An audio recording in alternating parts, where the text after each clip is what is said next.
അങ്ങനെ എൻ്റെ ലൈഫിലെ വിവാഹമോചനമൊക്കെ കഴിഞ്ഞപ്പോൾ ഞാൻ കുറച്ച് നാൾ പിന്നെ വീട്ടിൽ തന്നെ കൃഷിയൊക്കെ ആയിട്ട് കൃഷിയും കാര്യങ്ങളും ഒക്കെ ശ്രദ്ധിച്ച് ഞാൻ അങ്ങനെ വീട്ടിലെ ആ ഒരു ഇൻട്രസ്റ്റോടുകൂടി അങ്ങനെ ചെലവഴിക്കുകയായിരുന്നു ചെയ്തത്. പിന്നെ ഉടനെ മറ്റു ജോലിക്കൊക്കെ പോകാൻ ഒരു ചെറിയ ബുദ്ധിമുട്ടും മടിയൊക്കെ കാരണം ഞാനങ്ങനെ അതിൽ കൃഷിയിൽ ശ്രദ്ധിച്ച് അങ്ങനെ നിൽക്കുകയായിരുന്നു. അപ്പം കല്യാണത്തിന് മുമ്പ് ഞാൻ ജ്വല്ലറി ഫീൽഡിലായിരുന്നല്ലോ വർക്ക് ചെയ്തുകൊണ്ടിരുന്നത്, സ്വർണ്ണക്കടയിലായിരുന്നു വർക്ക് ചെയ്തുകൊണ്ടിരുന്നത്. അപ്പം കല്യാണശേഷം പിന്നെ ഞാൻ അതിലേക്ക് പോകാനൊരു മടി വന്നു. പിന്നെ ഞാൻ അങ്ങനെ കൃഷിയിലേക്ക് ശ്രദ്ധിച്ച് അങ്ങനെ നിൽക്കുമ്പോൾ ഞാൻ ആയുർവേദമൊക്കെ ഇങ്ങനെ പഠിച്ച സർട്ടിഫിക്കറ്റും കാര്യങ്ങളൊക്കെ എൻ്റെ കയ്യിലുണ്ടായിരുന്നു. കുറച്ച് നാൾ വർക്ക് ചെയ്ത എക്സ്പീരിയൻസും അന്ന് എൻ്റെ കയ്യിലുണ്ടായിരുന്നു. അപ്പോൾ അങ്ങനെ നിൽക്കുമ്പോൾ എൻ്റെ കുറച്ച് സുഹൃത്തുക്കൾ പറഞ്ഞു, ഇങ്ങനെ കോട്ടയം കുമരകത്ത് നല്ല റിസോർട്ടുകളുണ്ട്, 5 സ്റ്റാർ റിസോർട്ടുകളും കാര്യങ്ങളും ഒക്കെ ഉണ്ട്, നിനക്കാണെങ്കിൽ എക്സ്പീരിയൻസും ഉണ്ട്, സർട്ടിഫിക്കറ്റും ഒക്കെ ഉണ്ടല്ലോ അപ്പോൾ പഠിച്ചതിൻ്റെ. അപ്പോൾ അങ്ങനെയാണെങ്കിൽ ഇപ്പം കുറച്ച് വേക്കൻസിയും കാര്യങ്ങളൊക്കെ അവിടെ വന്നിട്ടുണ്ട് കുമരകത്ത്, അങ്ങനെയാണെങ്കിൽ ഒന്ന് അന്വേഷിച്ച് നോക്കൂ എന്ന് പറഞ്ഞു. അങ്ങനെ ഞാൻ അവിടെ കുമരകത്ത് ബാക്ക് വാട്ടർ റിപ്പിൾസ് എന്ന് പറഞ്ഞാൽ അവിടെ വർക്ക് ചെയ്തിട്ടുണ്ട്. അപ്പോൾ ഞാൻ അവിടെ പോയി. അപ്പോൾ അവിടെ അന്ന് ഇൻ്റർവ്യൂവിനൊക്കെ പോയി. അപ്പോൾ ഇൻ്റർവ്യൂവിന് ചെന്നപ്പോൾ എന്നോട് പറഞ്ഞു, അങ്ങനെയാണെങ്കിൽ എൻ്റെ ഇത് എക്സ്പീരിയൻസ് സർട്ടിഫിക്കറ്റും എല്ലാം കണ്ടു കഴിഞ്ഞപ്പോൾ അവരെന്നോട് പറഞ്ഞു, എന്നാൽ ഒരു കാര്യം ചെയ്യും, നാളെ മുതൽ കയറാൻ പറ്റുമെങ്കിൽ കയറിക്കോ, കുഴപ്പമില്ല, ബുദ്ധിമുട്ടില്ല, പിന്നെ അല്ലെങ്കിൽ നിങ്ങളുടെ സൗകര്യം പോലെ എന്താണെന്ന് വെച്ചാൽ പറഞ്ഞ് അതനുസരിച്ച് അറേഞ്ച് ചെയ്തോളാൻ പറഞ്ഞു. അങ്ങനെ ഞാൻ പിറ്റേ ദിവസം മുതൽ തന്നെ കറക്റ്റായിട്ട് ജോലിക്ക് പോയി. അങ്ങനെ പോയി അവിടെ ഇങ്ങനെ കുറേ നാൾ അവിടെ കുമരകത്തുള്ള ബാക്ക് വാട്ടർ റിപ്പിൾസിൽ വർക്ക് ചെയ്തു. അത് നമ്മുടെ ബോട്ടിയെട്ടിയുടെ അടുത്ത് തന്നെ കേട്ടോ, കുമരകം ബോട്ടിയെട്ടിയുടെയൊക്കെ അടുത്തായിട്ടാണ് തന്നെ, അവിടുന്ന് കുറച്ച് ദൂരമേ ഉള്ളൂ. അപ്പോൾ ആ വഴി അകത്തേക്ക് വരുന്ന വഴിയാണ്. അപ്പോൾ അവിടെ ഇങ്ങനെ ഞാൻ വർക്ക് ചെയ്തു, കുറേ നാൾ അവിടെ വർക്ക് ചെയ്തു. അതിനുശേഷം അതിൻ്റെ തൊട്ടടുത്ത് തന്നെ പാരഡൈസ് റിസോർട്ടുണ്ട്. അവിടെയും എന്നെ അവിടുത്തെ ഓണർ എന്നെ പരിചയമുള്ളതായിരുന്നു. അപ്പോൾ അങ്ങനെ അദ്ദേഹത്തിൻ്റെ റിസോർട്ടിൽ പിന്നീട് ഞാൻ അവിടെയും വർക്കിന് കയറി. അപ്പോൾ അങ്ങനെ ഈ പറഞ്ഞ അവിടെയും അങ്ങനെ കുറേ നാൾ വർക്ക് ചെയ്തു. അപ്പോൾ ഈ 2 റിസോർട്ടും നല്ല സൂപ്പർ റിസോർട്ടുകളാണ് കേട്ടോ. കുമരകത്തെ ഏറ്റവും നല്ല അത്യാവശ്യം നല്ല ഭംഗിയുള്ള കായൽ തീരത്താണ് ഈ ഇരിക്കുന്ന 2 റിസോർട്ടും. അപ്പോൾ ബാക്ക് വാട്ടർ റിപ്പിൾസും നല്ല സൂപ്പറാണ്, അതുപോലെ തന്നെ പാരഡൈസ് റിസോർട്ടും നല്ല സൂപ്പറാണ്. അപ്പോൾ ഈ 2 സ്ഥലത്തും ഞാൻ അവിടെ വർക്ക് ചെയ്തു. എനിക്കിഷ്ടപ്പെട്ടു, കാരണം അവിടെ വരുന്ന ഗസ്റ്റൊക്കെ എന്ന് പറഞ്ഞാൽ നല്ല ഗസ്റ്റുകളാണ്. അതായത് രാഷ്ട്രീയ, സാമൂഹിക, സാംസ്കാരിക, സിനിമ മേഖലകളിലുള്ള ആൾക്കാർ, അങ്ങനെ നമ്മുടെ നാട്ടിലുള്ള നല്ല ബിസിനസ്സുകാർ, അങ്ങനെ നാട്ടിലുള്ള ആൾക്കാരും ഫോറിനേഴ്സും എല്ലാം അങ്ങനെയുള്ള നല്ല ഗസ്റ്റുകൾ വരുന്ന നല്ല ഒരു റിസോർട്ടാണ്. അപ്പോൾ എനിക്ക് ആ 2 റിസോർട്ടിലും എനിക്ക് ഭയങ്കര ഇഷ്ടമായിരുന്നു. കാരണം എന്താ വെച്ചാൽ നമുക്ക് അത്യാവശ്യം കൂടെ ടിപ്സും കിട്ടും. അപ്പോൾ അങ്ങനെ പിന്നെ ഞാനായിരുന്നു ആയുർവേദത്തിൻ്റെ റിസപ്ഷനിൽ നിന്നൊക്കെ ഗസ്റ്റിനെയൊക്കെ കൂട്ടിക്കൊണ്ട് വരികയും അതുപോലെ തന്നെ ആയുർവേദത്തിലെ കൊണ്ടുവന്ന ട്രീറ്റ്മെൻറ്റിനും കാര്യങ്ങളും ഒക്കെ നടത്തുന്നത് ഞാനായിരുന്നു. അപ്പോൾ എനിക്ക് അതിനുള്ള എല്ലാ സ്വാതന്ത്ര്യവും എനിക്ക് അവിടുന്ന് റിസോർട്ടിൽ നിന്ന് കിട്ടിയിരുന്നു. അപ്പോൾ എല്ലാ കാര്യങ്ങളും നമ്മൾ A to Z ആയുർവേദത്തിൻ്റെ എല്ലാ കാര്യങ്ങളും ഈ 2 റിസോർട്ടിലും എനിക്ക് അങ്ങനെ ഒരു ഭാഗ്യമുണ്ടായി. അപ്പോൾ എനിക്കും സന്തോഷം അതാണ്. ഈ വരുന്ന ആളുകളോടൊക്കെ നന്നായി സംസാരിക്കുക, അങ്ങനെയുള്ള കാര്യങ്ങൾക്കൊക്കെ എനിക്ക് ഭയങ്കര താല്പര്യമാണ്. കാരണം ഒന്നാമത്തെ കാര്യം, ഞാൻ ഈ സെമിനാരിൽ പഠിച്ചതുകൊണ്ട് എനിക്ക് ആളുകളുമായിട്ടൊക്കെ സംസാരിക്കാനൊക്കെ വളരെ ഇഷ്ടമായിരുന്നു. അപ്പം കാരണം എനിക്ക് അങ്ങനെ ഒരു ടെൻഡൻസി, അതാണ് എനിക്ക് സെയിൽസിലൊക്കെ ശരിക്കും അത്യാവശ്യം നന്നായിട്ട് ശോഭിക്കാനൊക്കെ സാധിച്ചത്. അതുപോലെ റിസോർട്ടിലാണെങ്കിലും ഈ പറഞ്ഞ ഗസ്റ്റുകളും ഒക്കെ ആയിട്ട് നല്ല ഈ സ്മൂത്തായിട്ട് പോകാനൊക്കെ സാധിച്ചത് ഈ പറഞ്ഞ കണക്ക് നന്നായിട്ട് അത്യാവശ്യം നമുക്ക് സംസാരിക്കാനൊരു കഴിവ് ദൈവം നമുക്ക് നൽകിയിട്ടുമുണ്ട്. അപ്പോൾ അങ്ങനെ അവിടെ ഈ പറഞ്ഞ കുറേ നാളങ്ങനെ മുന്നോട്ട് പോയി കഴിഞ്ഞപ്പം എനിക്ക് സിനിമയിൽ എൻ്റെ കുറച്ച് സുഹൃത്തുക്കളൊക്കെ ഉണ്ട്. അപ്പോൾ ഇതുപോലെ തന്നെ എനിക്ക് അപ്പോൾ അവരിൽ നിന്ന് എനിക്ക് ഇങ്ങനെ പറഞ്ഞു, ഇങ്ങനെ 1-2 സീരിയൽ സിനിമയൊക്കെ നമ്മൾ ചെയ്യുന്നുണ്ട്, അപ്പോൾ അതിലേക്കൊന്നും നോക്കാൻ മേലെ എന്ന് ചോദിച്ചപ്പോൾ അങ്ങനെ അപ്പോൾ എനിക്ക് ഈ പറഞ്ഞ കണക്ക് കലാരംഗത്ത് എനിക്ക് ഇഷ്ടമായതുകൊണ്ട് ഞാൻ പിന്നെ അത് ഒന്ന് പരീക്ഷിച്ച് നോക്കാമെന്നുള്ള രീതിയിൽ ഞാൻ അവിടെ പോയി 2 സീരിയൽ 2 സിനിമ അങ്ങനെയുള്ള സംഭവങ്ങളൊക്കെ ഞാൻ ചെയ്തു. അതെനിക്ക് വളരെ കംഫർട്ടബിളായി തോന്നി. പക്ഷേ സാമ്പത്തികം കൃത്യമായിട്ട് കിട്ടത്തില്ല. അപ്പം അങ്ങനെ ഒരു പ്രശ്നമൊക്കെ വന്നുകൊണ്ട് ഞാൻ പിന്നെ അതിനൊരു ഇടവേള എടുക്കുകയാണ് ചെയ്തത്.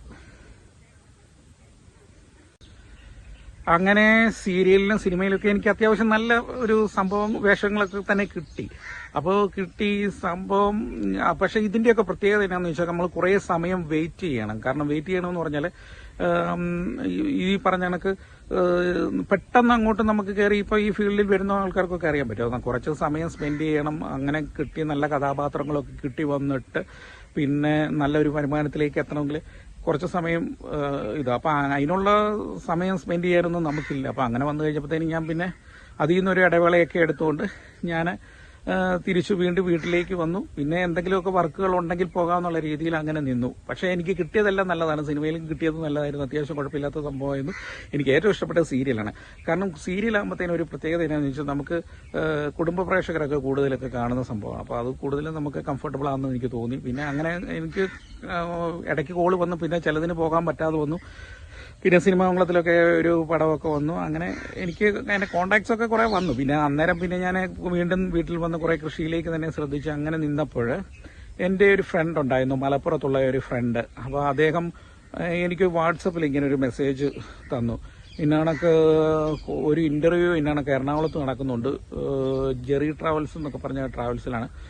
പറ്റുമെന്നുണ്ടെങ്കിൽ ഒന്ന് ആ ഇന്റർവ്യൂവിൽ വന്നൊന്ന് അറ്റൻഡ് ചെയ്യടാ, ഞാനും വരുന്നുണ്ട്. കാരണം ഞാൻ കുറേ നാളായിട്ട് ഗൾഫിൽ വർഷങ്ങളായി ഞാൻ നിന്നതാണ്. അപ്പോൾ ഇനിയിപ്പോൾ ഞാനൊരു ഇടവേളയ്ക്ക് നാട്ടിലായിരുന്നു, അതിനുശേഷം വീണ്ടും ഞാൻ പോകാനായിട്ടുള്ള ഒരു പരിശ്രമത്തിലാണ്. അപ്പോൾ ഞാൻ ആ ഇന്റർവ്യൂവിന് വരുന്നുണ്ട്. അപ്പോൾ അങ്ങനെയാണെങ്കിൽ നീ കൂടെ ഒന്ന് നോക്കാൻ പറഞ്ഞു. അങ്ങനെ ഞാനും ഈ പറഞ്ഞ കണക്ക് അതനുസരിച്ച് ക്രമീകരിച്ച് ഞാനും ഈ പറഞ്ഞ കണക്ക് എറണാകുളത്ത് ഈ പറഞ്ഞ ഇന്റർവ്യൂവിന് അവിടെ ചെല്ലുകയും അവിടെ വെച്ച് ഞങ്ങൾ ഇങ്ങനെ ഓരോ കാര്യങ്ങളൊക്കെ ഇങ്ങനെ സംസാരിച്ചു, വീട്ടിലെ കാര്യങ്ങളൊക്കെ സംസാരിച്ചു, ജോലി കാര്യങ്ങളൊക്കെ സംസാരിച്ചു. അപ്പോൾ എൻ്റെ കാര്യങ്ങളൊക്കെ ഇങ്ങനെ എന്താണെന്നൊക്കെ ചോദിച്ചപ്പോൾ ഞാനിങ്ങനെ പറഞ്ഞു, ഇങ്ങനെ കല്യാണത്തിന് ശേഷം ഇങ്ങനെയൊക്കെയാണ് സംഭവം, ഇങ്ങനെ അപ്പം നിനക്ക് പുറത്തേക്ക് പോകാൻ താല്പര്യമുണ്ടോ? ഞാൻ പറഞ്ഞു കുഴപ്പമില്ല എന്നുള്ള രീതിയിൽ ഞാൻ അവനോട് അന്ന് പറഞ്ഞു. അങ്ങനെ ഞങ്ങൾ രണ്ടുപേരും ഇന്റർവ്യൂ കയറി അറ്റൻഡ് ചെയ്യുകയും ചെയ്തു. അങ്ങനെ അറ്റൻഡ് ചെയ്തു. എനിക്ക് ഈ പറഞ്ഞ കണക്ക് ഞാൻ ഈ പറഞ്ഞ ആയുർവേദത്തിലേക്കും ഞാൻ നോക്കിയായിരുന്നു, അതുപോലെ തന്നെ എനിക്ക് സെയിൽസ് ഫീൽഡിലേക്കും ഞാൻ നോക്കിയായിരുന്നു. അങ്ങനെ രണ്ട് മേഖലയിലേക്ക് നോക്കി.